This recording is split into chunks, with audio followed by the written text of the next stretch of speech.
اللهم لبيك لبيك لا شريك لك لبيك إن الحمد والنعمة لك والملك لا شريك لك لبيك اللهم لبيك لبيك لا شريك لك لبيك إن الحمد والنعمة لك والملك لا شريك لك لبيك اللهم لبيك لبيك لا شريك لك لبيك. بسم اللہ الرحمن الرحیم. ناظرین کرام، السلام علیکم ورحمۃ اللہ وبرکاتہ. حج ایک عاشقانہ عبادت ہے اور اسلام کے 5 بنیادی ارکان میں سے ایک اہم رکن ہے. حج اسلام سے قبل بھی رائج تھا.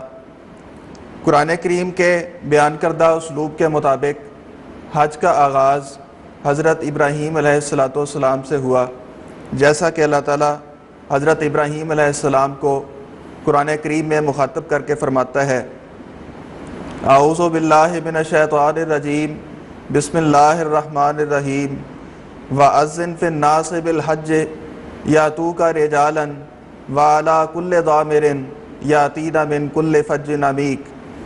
یعنی اور تو لوگوں میں حج کا اعلان کر دے، وہ تیرے پاس پیادہ آئیں گے، اور ہر ایسی سواری پر بھی جو لمبے سفر کی تکان سے دبلی ہو گئی ہو. وہ سواریاں اور چیزیں ہر گہرے اور دور کے رستے سے آئیں گی. ناظرین کرام، اسلام نے حج کی عبادت کے جو طریق سکھائے ہیں ان میں سے اکثر وہی ہیں جو اسلام سے قبل بھی رائج تھے. صرف بعض جگہوں پر مشرکین نے جو تبدیلیاں کر دی تھیں، شریعت اسلام نے ان مشرکانہ رسوم کو واپس سنت ابراہیمی پر قائم فرمایا اور حج کی اصل غرض کو اور روح کو قائم کیا. ناظرین کرام، اسلام میں حج کی فرضیت 9 ہجری میں ہوئی، جبکہ حضور صلی اللہ علیہ وسلم نے فرضیت حج کے بعد اپنی زندگی کا واحد حج 10 ہجری میں ادا فرمایا. اس حج کو حجۃ الوداع کے نام سے جانا جاتا ہے. اس پروگرام میں میں آپ کی خدمت میں قرآن کریم میں بیان کردہ احکام خداوندی اور ان پر حضور صلی اللہ علیہ وسلم کے اسوہ حسنہ کی روشنی میں حج کا مضمون بیان کروں گا. ناظرین کرام، حج کی فرضیت سے متعلق قرآن کریم میں اللہ تعالیٰ فرماتا ہے: وَلِلَّهِ عَلَى النَّاسِ حِجُّ الْبَيْتِ مَنِ اسْتَطَاعَ إِلَيْهِ سَبِيلًا.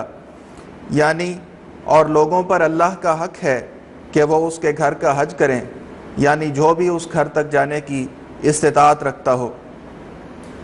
روایات میں بیان ہے کہ ایک شخص نے رسول کریم صلی اللہ علیہ وسلم سے دریافت کیا: یا رسول اللہ، حج کی فرضیت کس چیز سے ہوتی ہے؟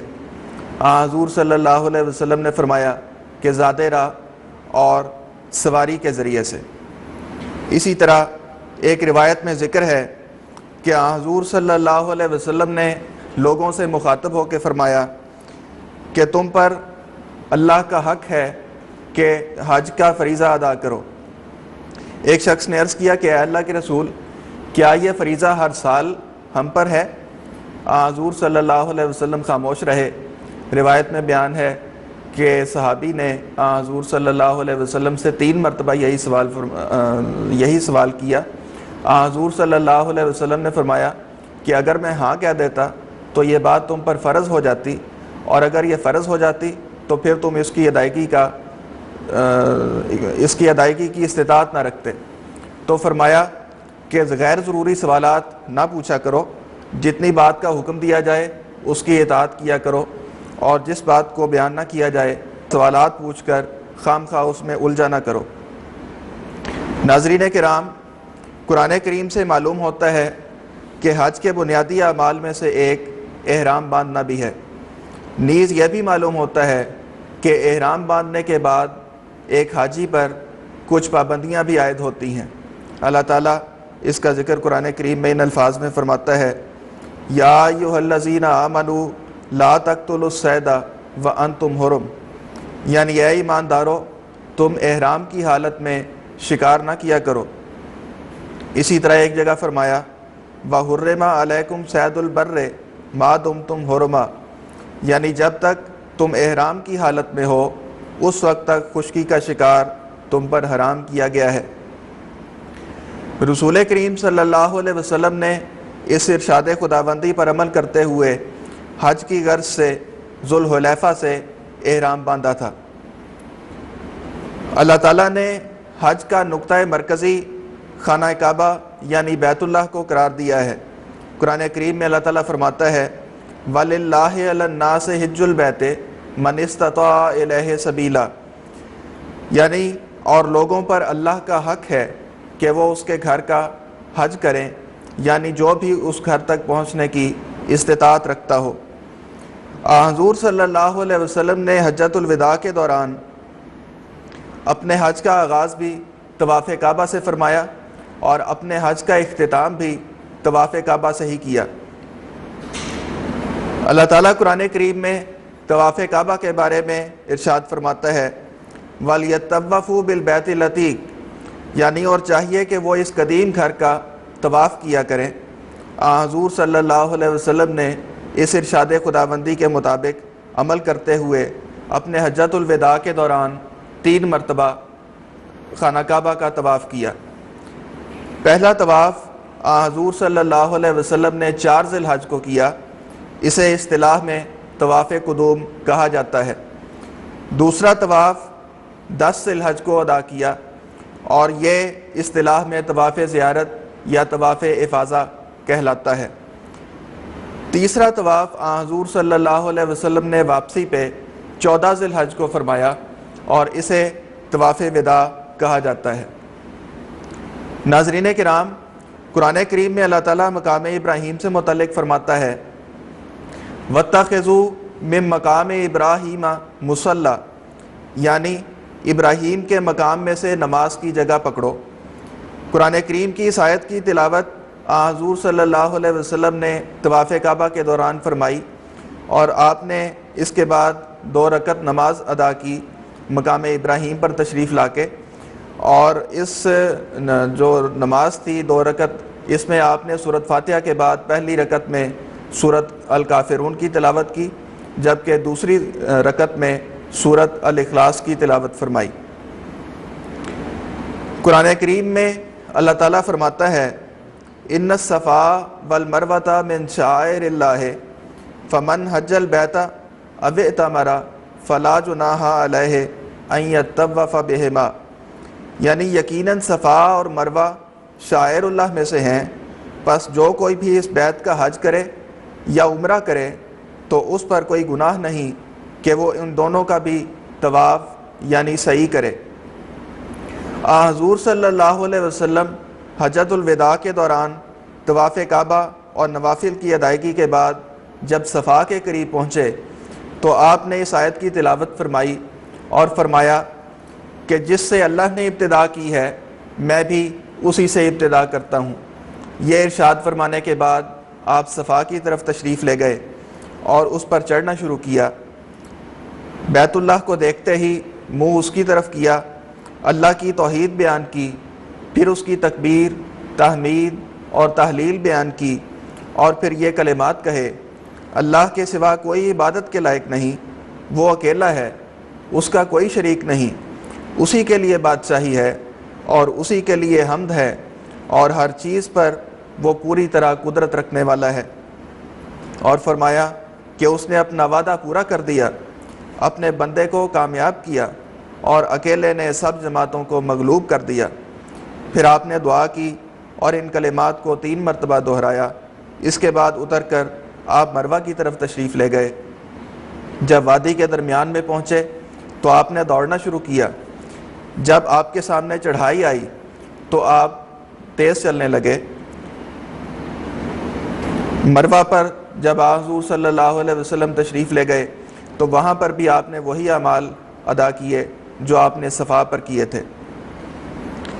ناظرین کرام، عرفات میں جانے اور وہاں سے واپس آنے کے متعلق اللہ تعالیٰ قرآن کریم میں ارشاد فرماتا ہے فَإِذَا أَفَضْتُم مِّنْ عَرَفَاتٍ کہ جب تم عرفات سے لوٹو. اسی طرح ایک جگہ فرمایا ثُمَّ أَفِيضُوا مِنْ حَيْثُ أَفَاضَ النَّاسُ یعنی تم بھی وہیں سے لوٹا کرو جہاں سے دوسرے لوگ لوٹتے ہیں.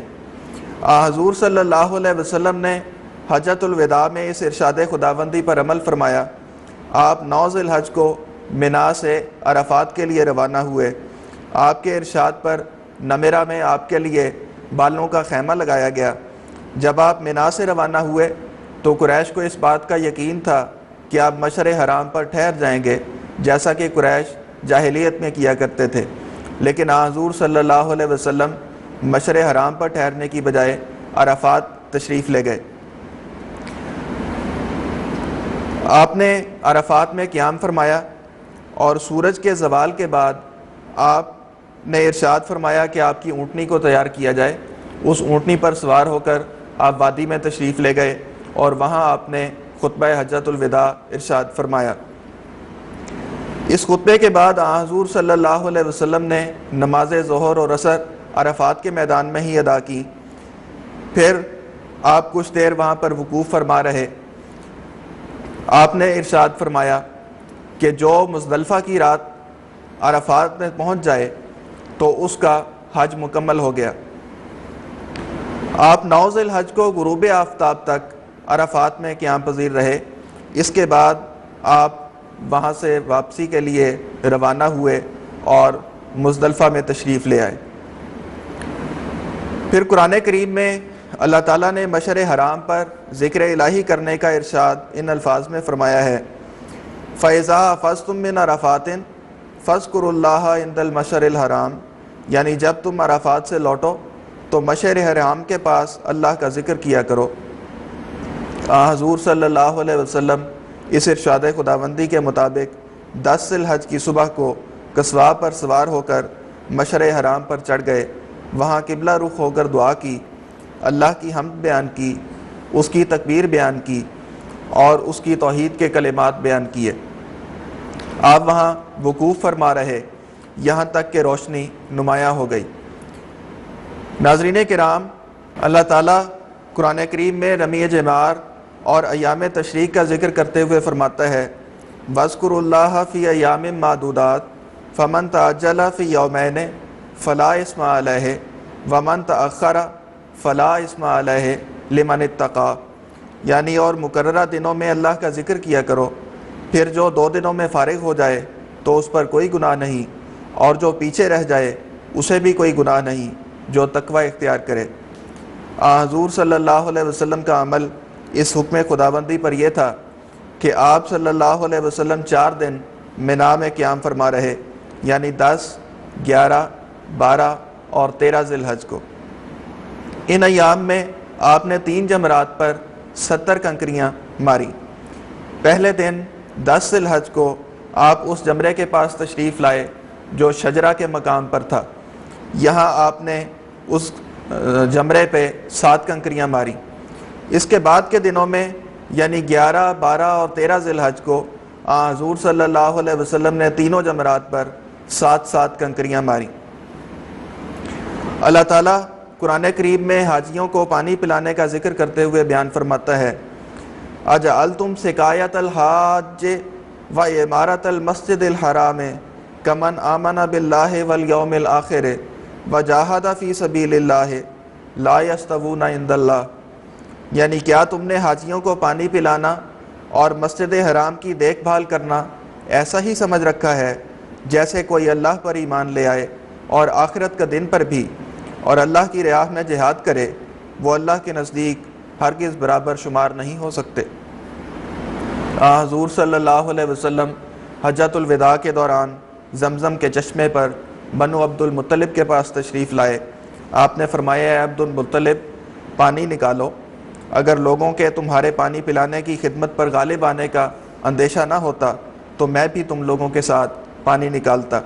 پھر انہوں نے آپ کی خدمت میں ایک ڈول پیش کیا تو آپ نے اس میں سے پانی پیا, اور یہ پانی آپ نے کھڑے ہونے کی حالت میں پیا تھا.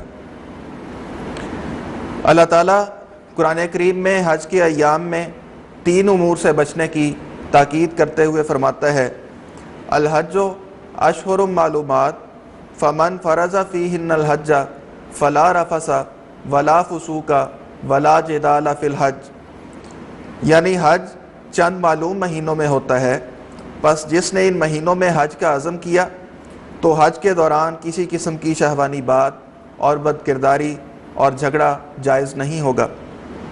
حضور صلی اللہ علیہ وسلم نے صحابہ سے مخاطب ہوتے ہوئے فرمایا، جو بیت اللہ میں آیا اور پھر اس نے کوئی شہوانی بات نہ کی تو وہ اور نہ ہی اس نے کوئی نافرمانی کی تو وہ اس حال میں واپس لوٹے گا کہ گویا اس کی ماں نے اسے بالکل معصوم جنا ہے۔